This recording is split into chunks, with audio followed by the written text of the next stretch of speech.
সুপ্রিয় দর্শকবৃন্দ, আসসালামু আলাইকুম রহমতুল্লাহি ওয়া বারাকাতুহু।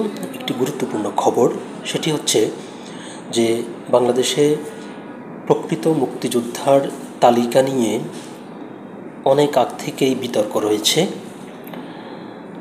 যে টাকার বিনিময়ে মুক্তিযোদ্ধাদের সার্টিফিকেট এবং মুক্তিযোদ্ধা ভাতা তুলে নেওয়া হচ্ছে। তো জুলাই আগস্ট বিপ্লবের পর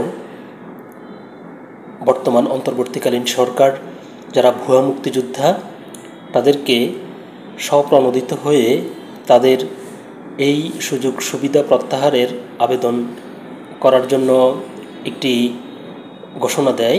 তো সেই ঘোষণায় সাড়া দিয়ে দুজন ব্যক্তি ভুয়া মুক্তিযোদ্ধা হিসেবে এতদিন তাদের নেওয়া অবৈধ সুযোগ সুবিধা স্বীকার করেছেন এবং ওই তালিকা থেকে তাদের নাম কেটে দেওয়ার জন্য আবেদন করেছেন। তো এরকম একটি খবর প্রকাশিত হয়েছে দৈনিক যুগান্তর পত্রিকায়। আমরা দেখি খবরটি বিস্তারিত কী লিখেছে। মুক্তিযুদ্ধ না করেও মুক্তিযোদ্ধা, সনদ বাতিল চেয়ে দুইজনের আবেদন। মুক্তিযুদ্ধ না করেও মুক্তিযোদ্ধা বনে যাওয়া দুজন তাদের সনদ বাতিলের আবেদন করেছেন।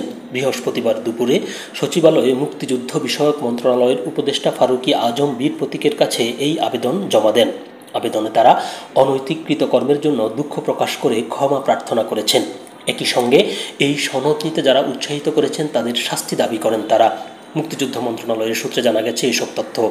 স্বেচ্ছায় সনদ বাতিলের দুটি আবেদন পাওয়ার বিষয়টি যুগান্তরের কাছে নিশ্চিত করেছেন মুক্তিযুদ্ধ বিষয়ক মন্ত্রণালয়ের সচিব ইশরাত চৌধুরী। তিনি বলেন, মুক্তিযুদ্ধ মন্ত্রণালয়ের উপদেষ্টার আহ্বানে সাড়া দিয়ে দুজন আবেদন করেছেন। আমরা এই দুটি আবেদন গ্রহণ করে জাতীয় মুক্তিযোদ্ধা কাউন্সিলের কাছে পাঠিয়ে দিয়েছি। সেখানে গ্যাজেটভুক্ত তালিকা থেকে তাদের নাম বাদ দেওয়া হবে। তিনি বলেন, যেহেতু তারা স্বেচ্ছায় সনদ বাতিলের আবেদন করেছেন সেহেতু তাদের বিরুদ্ধে কোনো ব্যবস্থা নেওয়া হবে না। একইভাবে সনদ বাগিয়ে নেওয়া অন্যান্য অমুক্তিযোদ্ধাদেরও স্বেচ্ছায় সনদ বাতিলের আবেদন করলে তারাও শাস্তির বাইরে থাকবেন। অন্যথায় ভুয়া সনদদারী মুক্তিযোদ্ধাদের বিরুদ্ধে কঠোর ব্যবস্থা গ্রহণ করা হবে। স্বেচ্ছায় সনদ বাতিলের আবেদনকারীদের বিষয়ে শিগগিরই একটি অধ্যাদেশ জারি করা হবে বলেও জানান তিনি। 11ই ডিসেম্বর সত্যিকারের মুক্তিযোদ্ধাদের সম্মান সমুন্নত রেখে ভুয়া মুক্তিযোদ্ধাদের তালিকা প্রণয়নের সিদ্ধান্তের কথা বলেন মুক্তিযুদ্ধ বিষয়ক মন্ত্রণালয়ের উপদেষ্টা ফারুকী আজম বীর প্রতীক।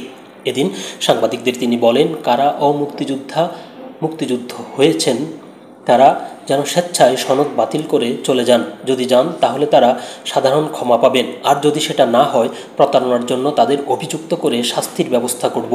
মুক্তিযুদ্ধ মন্ত্রণালয়ের উপদেষ্টার আহ্বানে সাড়া দিয়েই আবেদন করেছেন বলে লিখিতভাবে উল্লেখ করেছেন আবেদনকারীরা।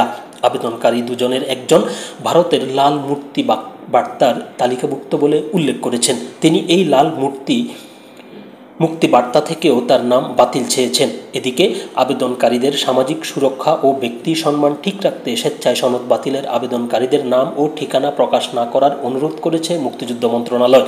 এ বিষয়ে সচিব ইশরাত চৌধুরী যুগান্তরকে বলেন, আবেদনকারীদের নাম ও ঠিকানা প্রকাশ পেলে তারা সামাজিকভাবে হেয় প্রতিপন্ন হবেন। অন্যরা সনদ বাতিলে নিরুৎসাহিত হবেন।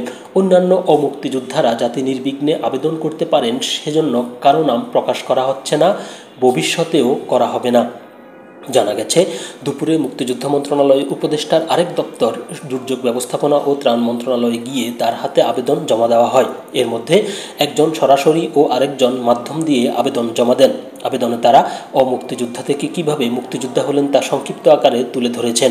নতুন বাংলাদেশে এখন তারা অপরাধ বোধ থেকেই তাদের মুক্তিযোদ্ধা সনদ বাতিলের আবেদন করেছেন। আবেদনে তারা জাতির কাছে ক্ষমা চেয়েছেন। সম্প্রতি ভুয়া মুক্তিযোদ্ধা সনদ বাতিল বিষয়ে মুক্তিযোদ্ধা মন্ত্রণালয়ের উপদেষ্টা ফারুকী আজম বলেন, বহু অভিযোগ আছে মুক্তিযোদ্ধা না হয়েও অনেকে মুক্তিযোদ্ধা গ্যাজেটভুক্ত হয়ে সব সুযোগ সুবিধা ভোগ করছেন। আমি মনে করি এটা জাতির সঙ্গে প্রতারণা। এটা অনেক বড় অপরাধ। অপেক্ষমান আদালতের আদেশে এটা যখন চিহ্নিত হবে তখন এসব ভুয়া মুক্তিযোদ্ধা বাতিল হবে এবং তাদের শাস্তির ব্যবস্থা করা হবে। তিনি বলেন, অমুক্তিযোদ্ধা যারা তালিকাভুক্ত হয়েছেন তাদের যাচাই বাছাই প্রক্রিয়া চলছে। আমরা খুব দ্রুত তাদের শাস্তিমূলক ব্যবস্থার দিকে যেতে পারবো বলে আশা করছি। নীল তালিকা, লাল তালিকা, ভারতীয় তালিকা সহ নানা ধরনের মুক্তিযোদ্ধা তালিকার বিড়ম্বনার কথা তুলে ধরে উপদেষ্টা বলেন, অনেক ক্ষেত্রে অনুরাগের বশে, আত্মীয়তার বশে কিংবা অন্য কোনো প্রলোভনে অনেককে মুক্তিযোদ্ধা করা হয়েছে। তাদের চিহ্নিত করতে একটু তো সময় লাগবেই।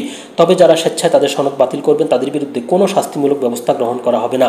অন্যথায় তালিকা ধরে ধরে সনদ বাতিল করে তাদের ভোগ করা সব সুযোগ সুবিধা ফেরত নেওয়া সহ শাস্তির মুখোমুখি করা হবে। ধন্যবাদ সবাইকে। ভালো থাকবেন, সুস্থ থাকবেন। আল্লাহ হাফেজ।